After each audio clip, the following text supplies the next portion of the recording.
Hello friends, नमस्कार। मैं अभिषेक राज आप लोगों को अपने यूट्यूब चैनल पर स्वागत करते हैं। दोस्तों, आज हम बात करने वाले हैं अनुदेशक बहाली का। गेस्ट अनुदेशक बहाली मतलब गेस्ट इंस्ट्रक्टर बहाली जो छत्तीसगढ़ में आईटीआई उस वहाँ पे ये नोटिफिकेशन जारी किया गया है छत्तीसगढ़ गवर्नमेंट की तरफ से। इसके बारे में हम बात करेंगे। तो चलिए डिटेल्स में समझते हैं। अगर आप मेरे चैनल पर नए हैं तो प्लीज़ सब्सक्राइब कर लीजिए और बेल आइकन को प्रेस कर दीजिए, जिससे आपको लेटेस्ट नोटिफिकेशन प्राप्त हो जाए। तो यहाँ पे जो लास्ट डेट दिखा रहा है आवेदन का वो 3 मार्च है। 3 मार्च से पहले आपको ये आवेदन स्पीड पोस्ट के जरिए आपको भेजना है, जिसका एड्रेस है शासकीय औद्योगिक प्रशिक्षण संस्थान लवरा खुर्द, महासमुंद, जिला महासमुंद, छत्तीसगढ़। ये इसका एड्रेस है। इसका लिंक डिस्क्रिप्शन बॉक्स में दे देंगे, जहाँ से आप डायरेक्टली इसे डाउनलोड कर सकते हैं। और यहाँ पे हम बात करते हैं, संस्था का नाम है राजकीय शासकीय औद्योगिक प्रशिक्षण संस्थान महासमुंद, जिला महासमुंद, छत्तीसगढ़। यहाँ पे 3 पोस्ट है। पहला पोस्ट है English language and communication skill के लिए, इसके लिए 1 पोस्ट है। और computer operator and programming assistant COPA के लिए 1 पोस्ट है। और दूसरा information communication technology and system maintenance के लिए 1 पोस्ट है। इसके बाद दूसरा शासकीय औद्योगिक प्रशिक्षण संस्थान बसना, जिला महासमुंद, मतलब छत्तीसगढ़। यहाँ पे 2 पोस्ट है। पहला computer operator and programming assistant के लिए 1 है, और वेल्डर के लिए यहाँ पे 1 दिखा रहा है, वेल्डर के लिए 1 है। और इसके बाद नेक्स्ट जो है शासकीय औद्योगिक प्रशिक्षण संस्थान सरायपाली, जिला महासमुंद, यहाँ पे इलेक्ट्रीशियन के लिए 1 पोस्ट और फिटर के लिए 1 पोस्ट है। और इसके बाद जिला औद्योगिक प्रशिक्षण संस्थान पिथौरा, जिला महासमुंद, इसके लिए मैकेनिक डीजल में 1 पोस्ट दिया है। यहाँ पे टोटल पोस्टों की संख्या की बात करें तो 8 पोस्ट है। और शैक्षणिक योग्यता, इसके लिए क्वालिफिकेशन क्या होना चाहिए उसके लिए बात करते हैं। तो English language and communication skill के लिए आपके पास मान्यता प्राप्त विश्वविद्यालय से अंग्रेजी साहित्य में स्नातक उत्तीर्ण अथवा आपको इसके आगे अगर एमए किए हैं तो आप इसमें अप्लाई करेंगे। इसके साथ ही आपके पास बीएड का सर्टिफिकेट होना चाहिए, बीएड होना चाहिए, तभी आप इसमें अप्लाई करेंगे। Computer operator and programming assistant COPA के लिए क्या है, तो इसके लिए यहाँ पर दे रखा है कि मान्यता प्राप्त बोर्ड से हाई स्कूल या पुरानी 11वीं या उसके समतुल्य परीक्षा उत्तीर्ण हो।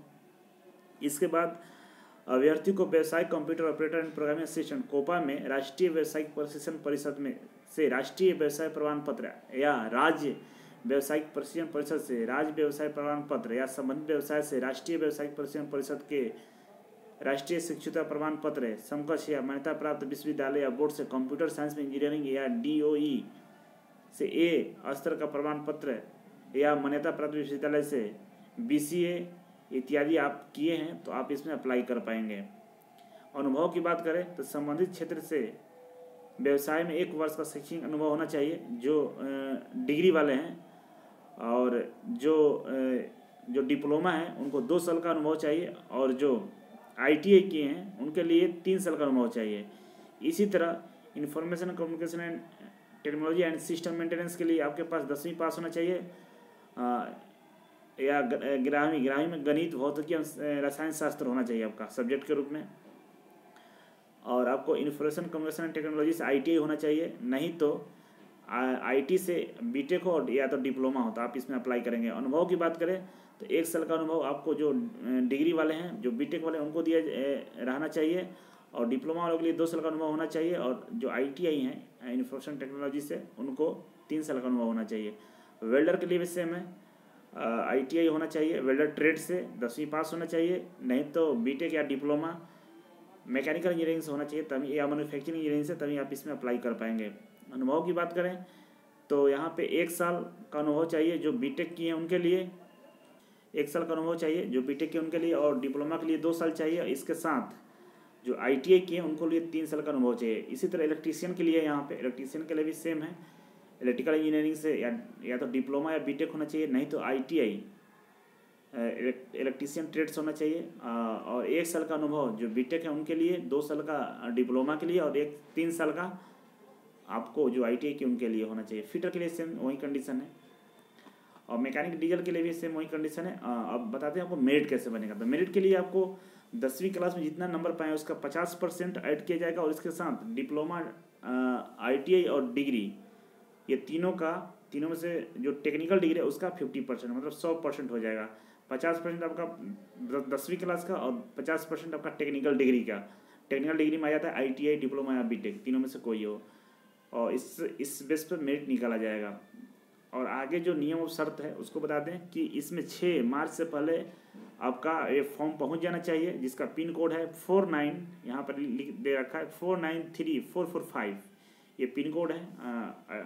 और इसका जो एप्लीकेशन फॉर्म है इसका एड्रेस लिंक हम डिस्क्रिप्शन बॉक्स में दे देंगे, जहाँ से आप इसे डाउनलोड कर सकते हैं।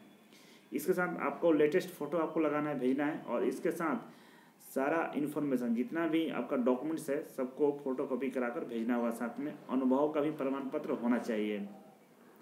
आपको पैसे 100 रुपये प्रति घंटे के हिसाब से मिलेंगे। अधिकतम आपको 10,000 रुपये मिलेंगे और प्रतिदिन आपको कम से कम 5 घंटे पढ़ाने होंगे।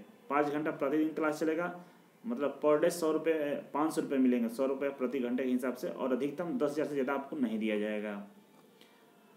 इस तरह से आपको अप्लाई करना होगा। तो आप इसे जितना जल्द हो सके अप्लाई कर सकते हैं। और इसके बाद फॉर्म का फॉर्मेट क्या है उसके बारे में हम दिखाते हैं आपको। देखिए फॉर्म का फॉर्मेट इस तरह से आपको दिखेगा। यहाँ पे लिखा मेहमान प्रवक्ता हेतु आवेदन पत्र, ये कार्यालय परिचर्या औद्योगिक परिषद संस्थान महासमुंद जिला महासमुंद 6। यहाँ पे विषय है कि मेहमान प्रवक्ता हेतु आवेदन पत्र। यहाँ पे जिस व्यवसाय से आप अप्लाई करना चाहते हैं उस व्यवसाय के यहाँ नाम लिखना है, अपना नाम लिखना है, पति या पिता का नाम लिखना है, यहाँ पे जन्म तिथि इत्यादि सब लिखकर डिटेल्स देना है यहाँ पे। इसके बाद इसमें क्वालिफिकेशन का डिटेल्स देना है यहाँ पे, और यहाँ पे अनुभव, जो आपका अनुभव उसका डिटेल्स देना है, और यहाँ पे लिखना है कौन कौन से डॉक्यूमेंट्स आप इसके साथ अटैच किए उसका, और घोषणा करके यहाँ पर साइन करके आपको भेजना होगा। इस तरह से इसे अप्लाई करना है। डिस्क्रिप्शन बॉक्स में इस फॉर्म का लिंक दे देंगे, जहाँ से डाउनलोड होकर आप अप्लाई कर सकते हैं। तो चलिए आज के लिए इतना था। Thank you so much. फिर मिलेंगे आपसे एक नई जानकारी के साथ, तब तक के लिए नमस्कार।